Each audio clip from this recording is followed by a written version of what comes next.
Ay, sorry. So, ayan, sorry. Oo, nakamute ako. So, as I have said, nabasa naman ninyo. Dali kasi ko. No, we do land preparation. It's a combination of all the tillage practices that includes conservation hanggang total destruction of the soil structure. So it depends on the applicability of the following crops, whether they are field grown or seedbed.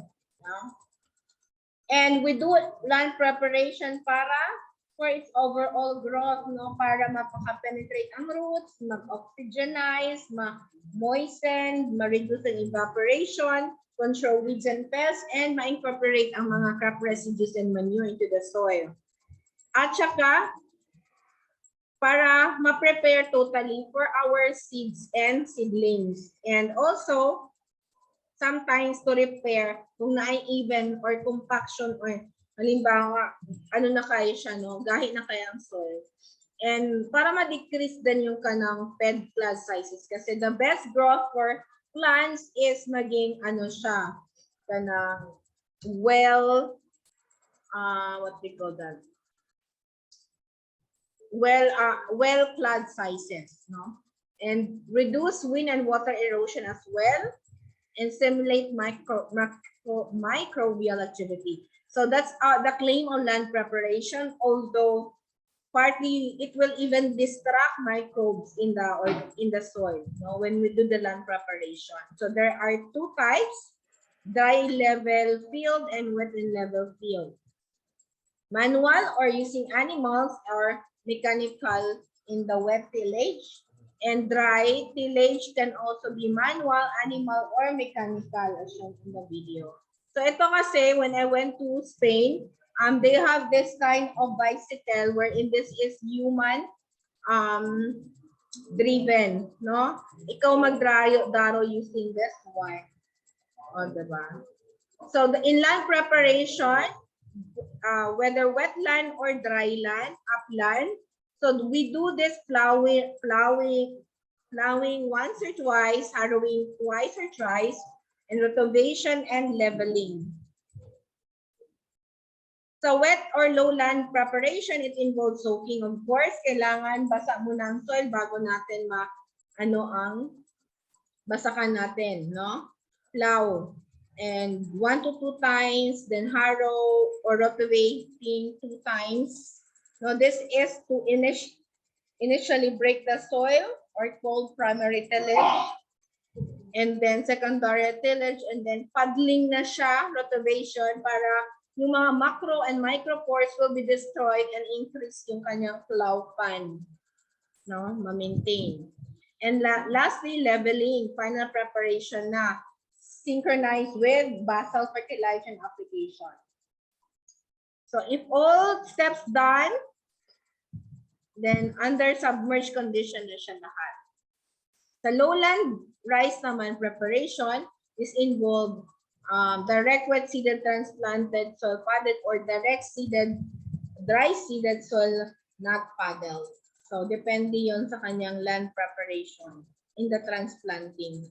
So variation can be for dry crop establishment, low ang water requirements, soil structure is not disturbed, and weed control is done especially early in the crop stage, no? And percolation or seepage is high during the crop growth. In the upland naman, it also involves 1 degree tillage, plowing, harrowing, rotation as well, and leveling. So medyo konti lang, no? And that is to cut the soil into furrow slices, incorporate weeds, pulverized clads, compact soil, and final weed incorporation, and then final harrowing.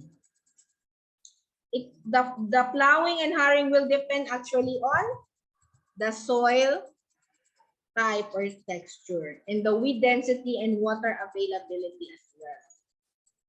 And the number of plowing and harrowing will also depend on the crop to be grown, the level of resources, and the farmer's preference. Walay buotay, ha? Well-prepared upland fields should be granular, mellow, yet compact enough for the seeds, and free from trash and decomposed plant residues and vegetation. Kaya nga kung mag-incorporate mo og kanang organic manure in your garden or bed, kailangan 100% decompose siya. Otherwise, kung on the process pa siya of fermentation, masunog inyong tanom, mamatay na noon. So, making sure that the field is also level and no depression. Kasi yun ang maging source ng waterlogging and mga microbial infestation. So, benefits of land prep: weed control, soil porosity and aeration, mixing of soil, bringing up leach deposit, and to attain the fine field para ma-incorporate yung nutrients natin, and as well as fertilizer. And this is the best for germination, seedling emergence, and stand crop establishment. So these are the different physical changes when we do the both wetland and dryland tillage. So anong mangyayari? Of course, I already have mentioned, no, ma-incorporate yung soil, ma-granulated, no, and so on. It's not only physical changes, but chemical changes. So what will happen to the oxygen level in the wetland and dryland? Oxidized na siya, diba? Then reduce anaerobic zone. And what happened to the redox potential? Decrease kung wetland, but in dryland, it's high. No? How about the pH? Stable siya. How about the nutrients, nitrogen, and minerals?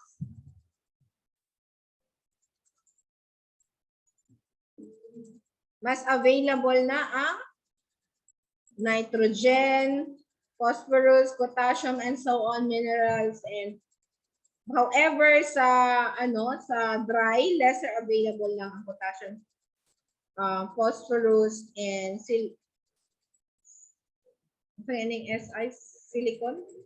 Silicon Valley, and molybdenum. And the concentration of zinc and copper in water-soluble concentration is reduced, while available siya, not affected sa dry. Okay. And generation of carbon dioxide and so on, while less gases in dry. So we have actually types of tillage operation, no, in level: primary, secondary, seedbed, and intertillage. So sa primary, it is the most aggressive. It's the first time kasi virgin pa ang soil this time. And usually after crop harvest and or the beginning of the next wet season. So this will involve plowing operation or opening of the compacted soil with the help of different plows. So you will be introduced to the different plowing equipment. So this, as again, I have said, the manual plow and harrow from Lugo, Spain. So pwede mo mag-design. Mag-design o ginani. Mag-improvise. So what are the objectives of the primary tillage? Para i-open lang yun ang hard soil, no, and separate the top from the lower portion, invert it whenever necessary, till the soil para magkaroon siya ng depth of 10 to 15 centimeter, kill the weeds, aerate the soil, chop, and incorporate crop residues. So ito yung mga primary tillage equipment natin: moldboard plow. No, this will totally invert the soil, throws the soil in one direction and least damage to the soil. Works well in a very hard condition. We also have the one-way disc use with 4-wheel tractor, 1 million kayo, causes total inversion of the soil and relies on plows and built with for penetration. Also throws the soil in one direction and works well in hard soil and heavy trash condition, and can even ride over some obstacle in the soil, but the power requirement is less than a moldboard kasi kailangan ito ng tractor. I mean, kahit tractor naman ito, hindi naman din kailangan tractor. Offset this for four-wheel tractor also is capable of operating offset from the tractor and throws the soil in different direction na. Very versatile and can be operated in any plowing pattern kasi meron din tayong mga plowing pattern. Sabi ninyo, pwede lang magka ng daro nga isa, maski unsa lang. Dili pwede. Pwede mo magsayaw nga freestyle, pero magdaro, kailangan na siya pattern. No? And usually used in upland. So we also have time plow. It's the most versatile. Used also in secondary tillage. Can be modified as seed drill and can be used in dry working situation. Cut the soil rather than inverting it. And kill weeds by cutting and lifting the weed surface and lower power requirements. So those are the implement and equipment in the primary tillage. So secondary tillage naman is after the primary tillage, of course, while shallower and less aggressive siya and includes operation after plowing such as leveling, dicing, and harrowing. So what are the equipments? We have the peg foot harrow used in animal two-wheel tractor powered system for secondary workings as soil paddling and hand leveling, land leveling.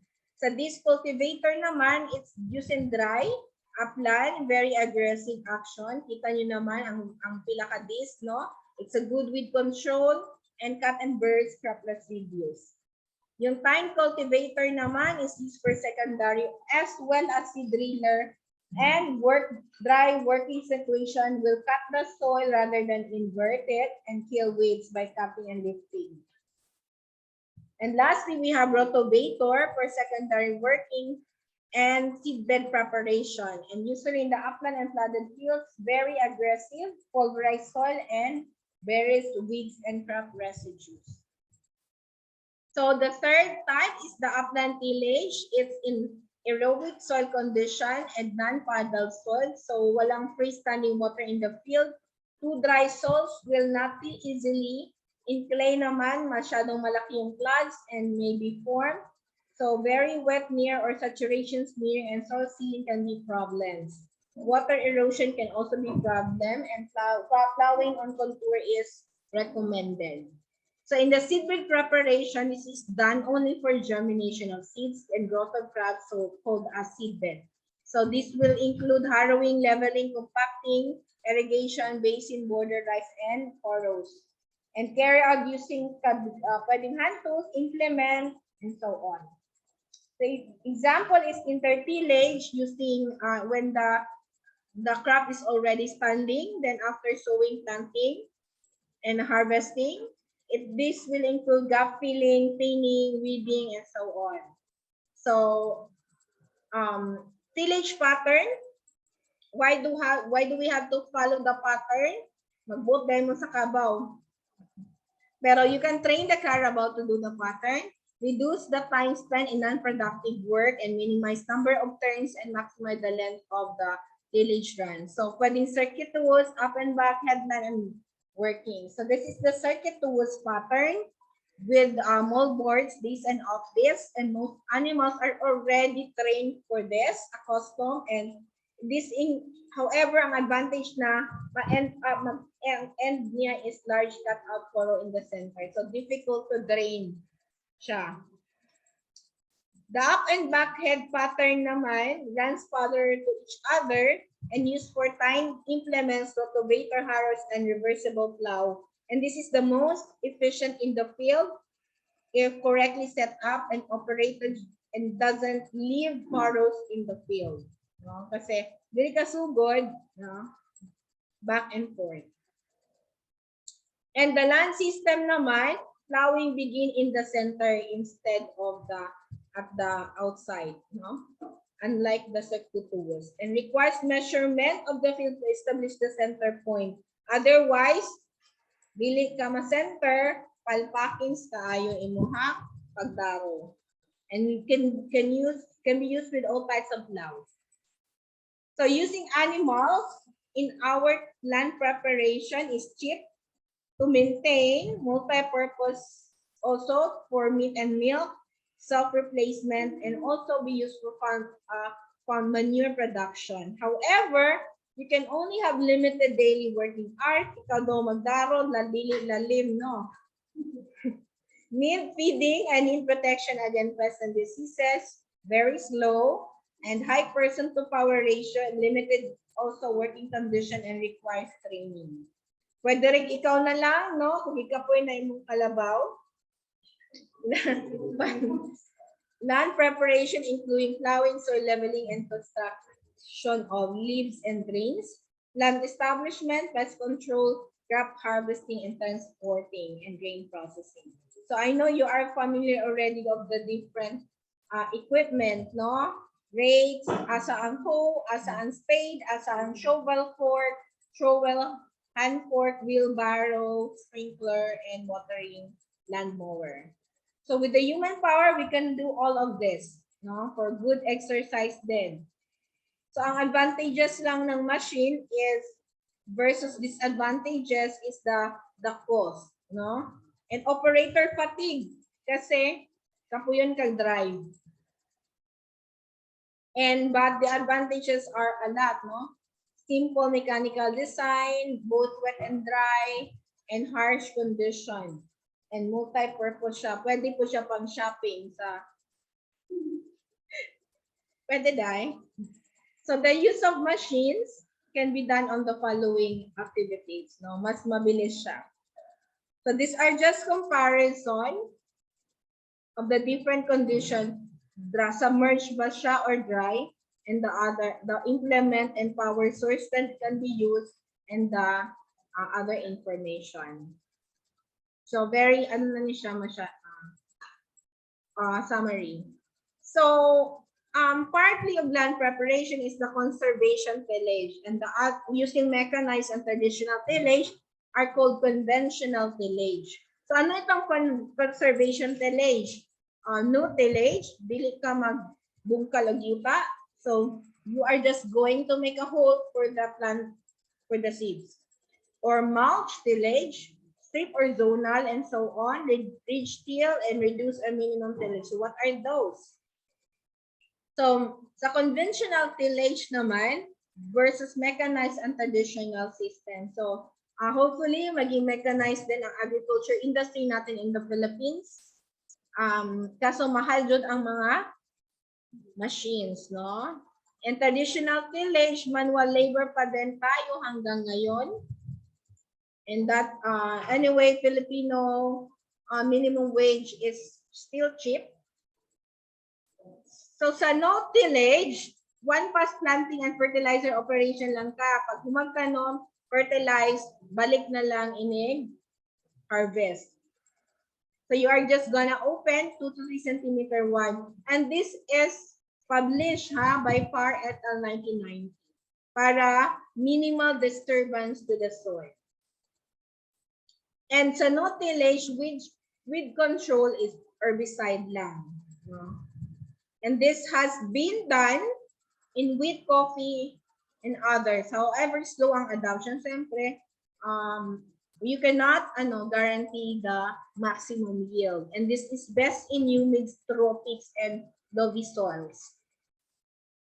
Sa no tillage, advantage na is makakontrol ng soil erosion, water storage, at saka very cheap and higher grain yields daw. And disadvantage naman niya ay magamit ka ng use ng herbicide, heavy use ng herbicide and chemical follow. Sa mulch naman, the one that is used for coffee, banana, wheat, and barley, pwedeng plastic mulch or any mulch, no? Leaving crop residue on the soil surface. You can obtain quick germination, adequate stand, and mas maganda siya when you do mulch tillage. We also have strip or zonal tillage, wherein seedbed is divided into seedling zone and management zone. So 5 to 10 centimeter seedling zone, then mechanical na ang the rest. Then meron tayong interrow zone, undisturbed siya and protected by mulch. So pwede ring achieve by chiseling the row zone to assist water infiltration and root proliferation. So sa red till naman, soil is totally undisturbed prior to planting. Pero 1/3 of the soil is still at planting with sweeps or tinatawag na row cleaners. So if planting is done at cultivated ridges lang, and which are again controlled using herbicides such as in maize and soybean in the US. And we also have the reduce or minimum tillage wherein lahat ng anything na hindi covered are which meets 30% residue requirement. This is done in Africa. So ang tawag doon ay reduce or minimum tillage.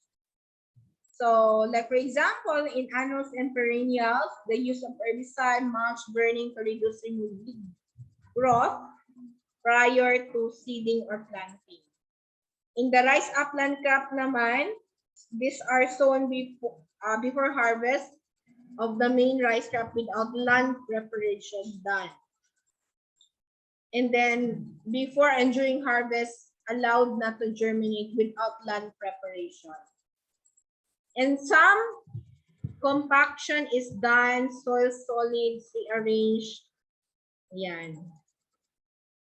So the benefits, reduce costs due to land preparation, reduction in soil infiltration and erosion, and residual moisture during harvest can be utilized. No? There are also other erosion control in land preparation like the minimum or zero tillage, contour plowing, and bench terracing. So if you are to choose, are you going to till the soil or not? Conventional or conservation?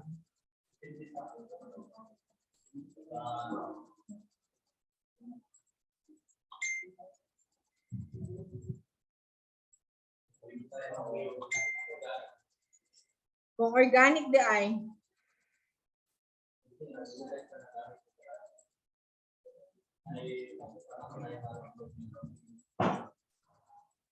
So no chemicals, diba? Pag organic.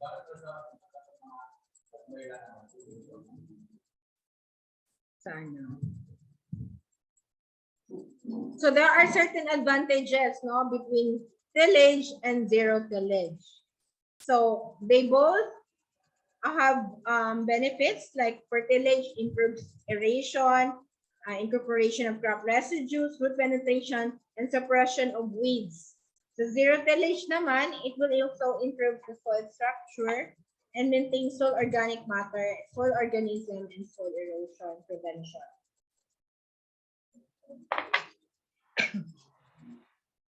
So what would be the lesson? Sa lesson ani nato.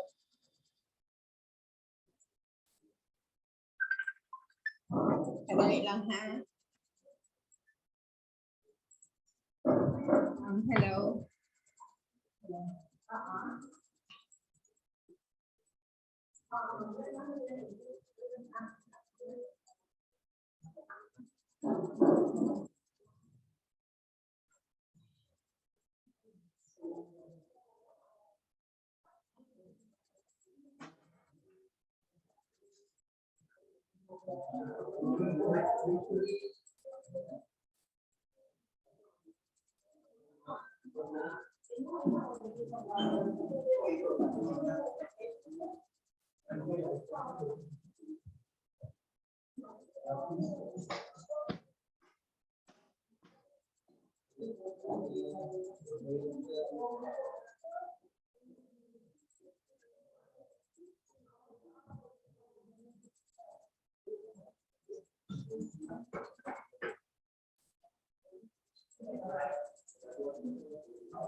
So sorry ha.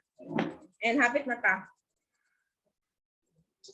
So as an agriculturist, therefore, since soil cultivation will have anyway negative or positive impact in our soil, whether we are in the field of soil conservation. So always choose the less evil, no? Ayok palabi, ayok abuso, no? You make use of your resources, but not to the extent of damaging our resources. So you replenish what you have, kanang use, no? Gamitan lang, dili lang kung maggamit, alagaan po, no? Take care also.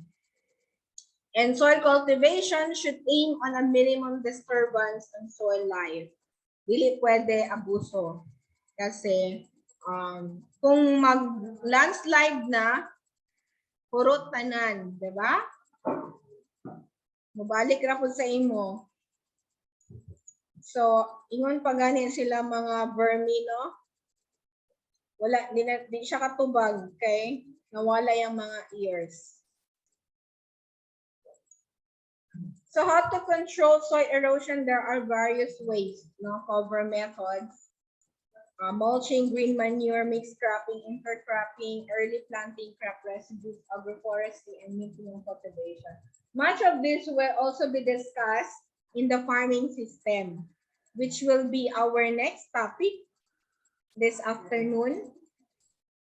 And pwede rin siyang barrier methods or man-made terraces, contour plowing, contour barriers, natural terraces, and medias lunas. So have you heard these methods before? Familiar na mo ani nga mga methods? Very good. So dili na ko mag-discuss.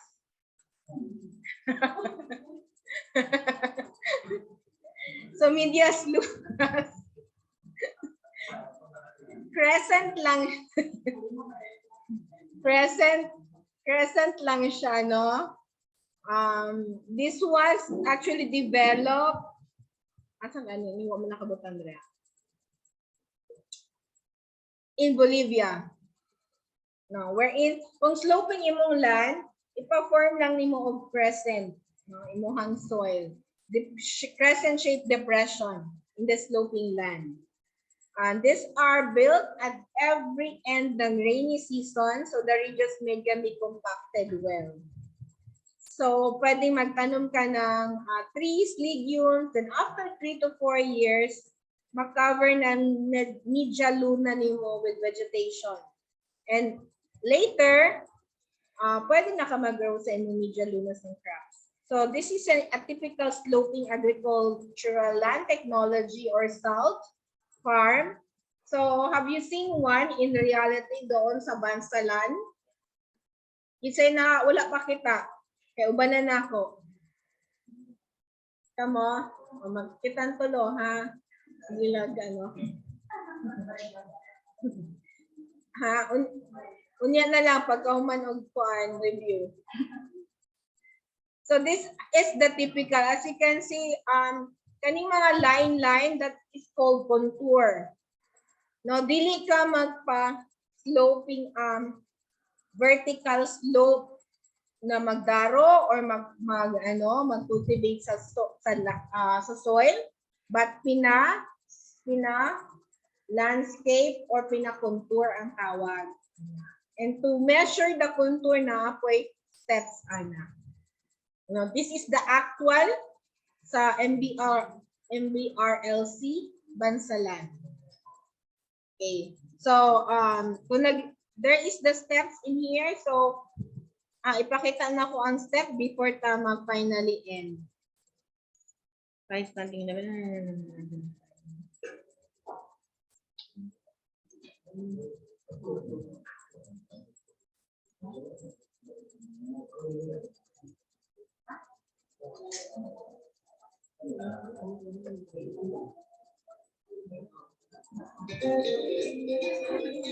Bisa ha. Check sana ako kung naka-record.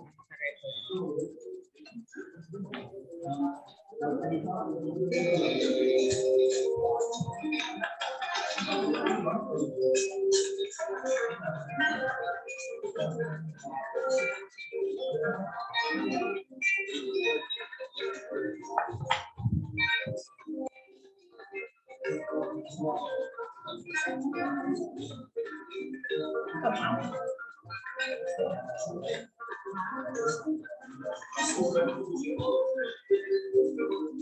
yung mga steps.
Isa na yung mga bukid dere.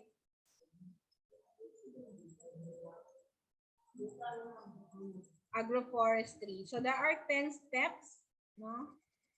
In making your, I guess we'll stop from here. Then we'll have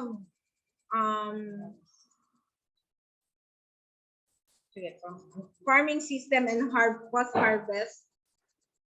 Farming system and post-harvest. And I also have send you copies of vegetable, fruit, and ornamental production. So, dili naman siguro na to kailangan isa-isa kon, di ba? And by experience, I know you're familiar. I-scan lang ninyo tong mga copies ninyo sa katong i-send na ako sa mga vegetable. It should be kung dili mo familiar, like for example, ang mga vegetable nga ma-produce lang of 3 months, no? Try to review your copies, no? Kasi with depende na sa inyo kasi ako pwede ko hanggang midnight.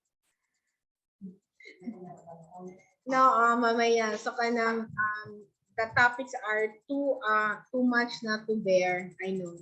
So, and then we're going to have our post test on Saturday.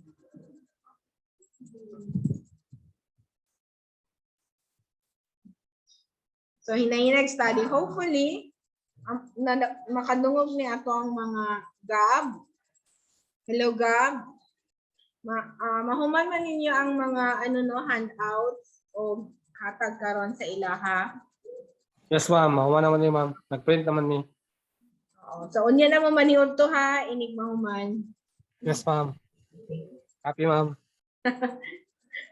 So questions or clarification?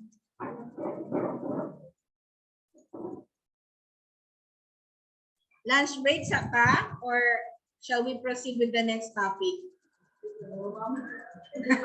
Tawa rin. So, kasi early pa naman, no? 11:38. Ha? Gamay na lang.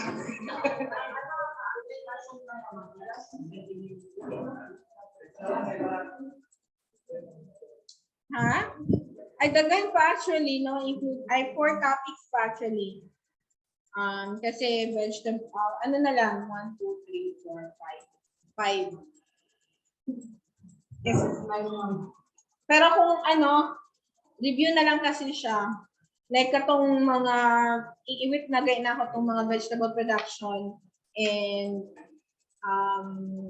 fruit tree production. Kasi isi-sound kasi nimo siya katong like ang mango, dami na ang banana, daghang kay varieties na nakabutang ito sa inyong copy mo, scan to ninyo. And all you need is to familiarize. So gilang scan na to mamaya. And 2 more lectures na lang for post-harvest at saka farming system.